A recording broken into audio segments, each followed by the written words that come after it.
welcome back to another episode. Today we're going to look at doing a proper hive inspection. You want to make sure to check your bees pretty frequently. Depending on the time of year, sometimes you might need to do it once a week, sometimes you might get by with doing it just once a month. We got a brand new nucleus colony that we just installed about a week ago in the backyard, so we're going to want to check on them. Before you do any hive inspection, the most important thing, you want to make sure you have a plan. So we got a plan written down here. We're going to go into the hive and we're going to check for the queen or eggs. If we see the queen, awesome. If we see any eggs, we know she's in there laying within the last 2 to 3 days. We're going to check for food stores. We want to make sure they have a good band of honey and pollen in the frames. If those frames are empty, there's a good chance they could just flat out starve to death. The last thing we're going to check for is available space. If that hive is just going gangbusters and they're just growing and growing and growing and they've filled up 8 or 9 frames of that 10 frame hive, we're going to have to give them more space to grow into. If not, it's going to trigger their swarming tendency. We might end up losing a good portion of our bees. Once we got the plan in place, we're going to get our equipment together with hive tools, protective gear. We're going to have our smoker. And then if you're doing anything else in the hive that day, get those together. If you're going to do a light check, if you're going to add any more equipment to it, if you're going to put a feeder on top, it's good to have that stuff ready and available. So let's get out there and check on these girls and make sure they're doing okay. Now that I've changed to some lighter colored clothes, surprisingly decades of bears attacking beehives for their honey has made them wary of giant black colored globs going and taking their hive apart. We're going to get the smoker lit up. Pretty easy thing to do. I got a friend who provides me with some pine straw that I use for my fuel. You can use oak leaves. You can actually purchase some lighter fuel made for smokers specifically from different bee suppliers. With a little bit of pine straw in there, use our long lighter to get that lit up and burning really nice.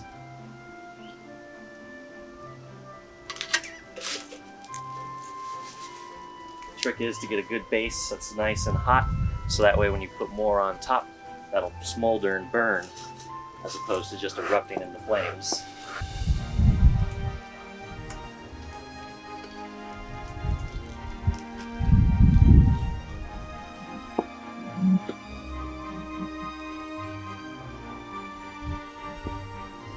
Now the trick is a really thick, cool smoke that comes out, not a big old hot flame. Now your smoker's lit and ready to go. All right, now that we've assembled all of our gear, ready to inspect this hive, you want to always make sure to do it from the back. The bees are coming in and trying to fly into the entrance here, and you don't want to be in their way. We got our smoker lit nicely. We're going to give them a nice little puff of smoke at the entrance there, just to let them know that we're coming. All right, now they had a bit of time to know that we're there. We're going to take off the top, take the rock off of there, set it aside, put our hive tool in the corner there, gently pry that top up. Once the top's up a little bit, give them a little smoke across the top.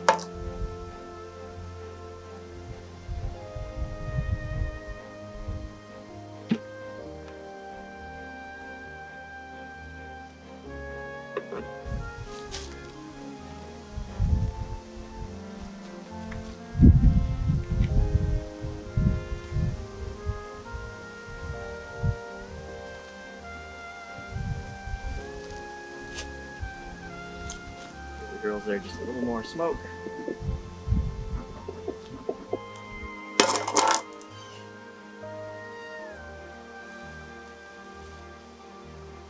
And we'll start our hive inspection starting from the outside. You don't want to start in the middle, try to pull a frame up, end up rolling the bees. You could potentially roll your queen.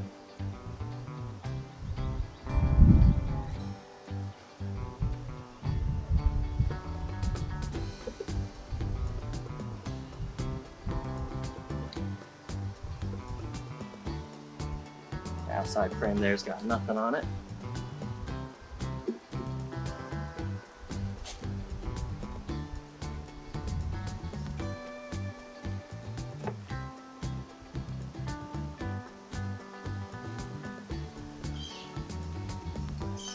Our next one there, you can see loaded up with all kinds of good food,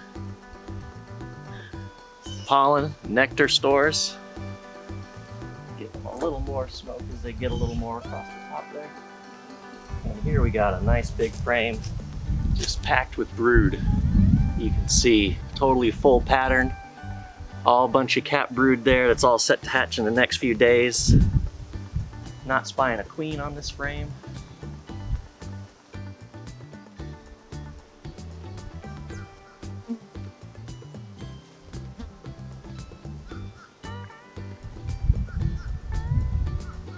Now this is a good frame. It shows it's got some brood there that has hatched recently, and she's relayed eggs down in there that I can see.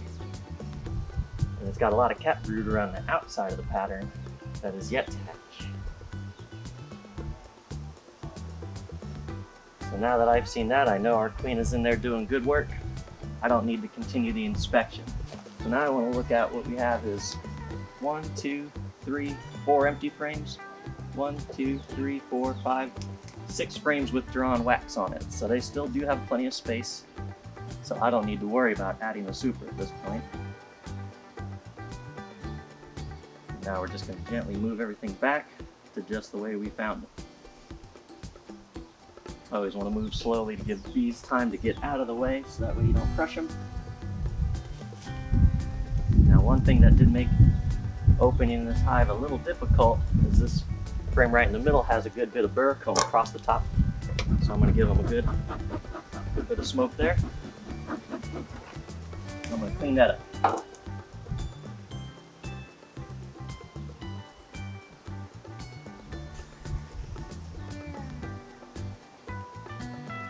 Take this, set it aside. I'm going to take that with me. I'm not just going to leave it on the ground for all kinds of ants and other things to get into. Now, inspection done. Seen what I need to see. I know they have plenty of room. I know they got a strong laying queen. They had lots of food stores there on the first frame. Go ahead and put the lid back on gently and slowly to make sure we don't crush any of them. And just in case, because this is Florida, it does get stormy, put a big old rock on top. And that's how you do a proper hive inspection.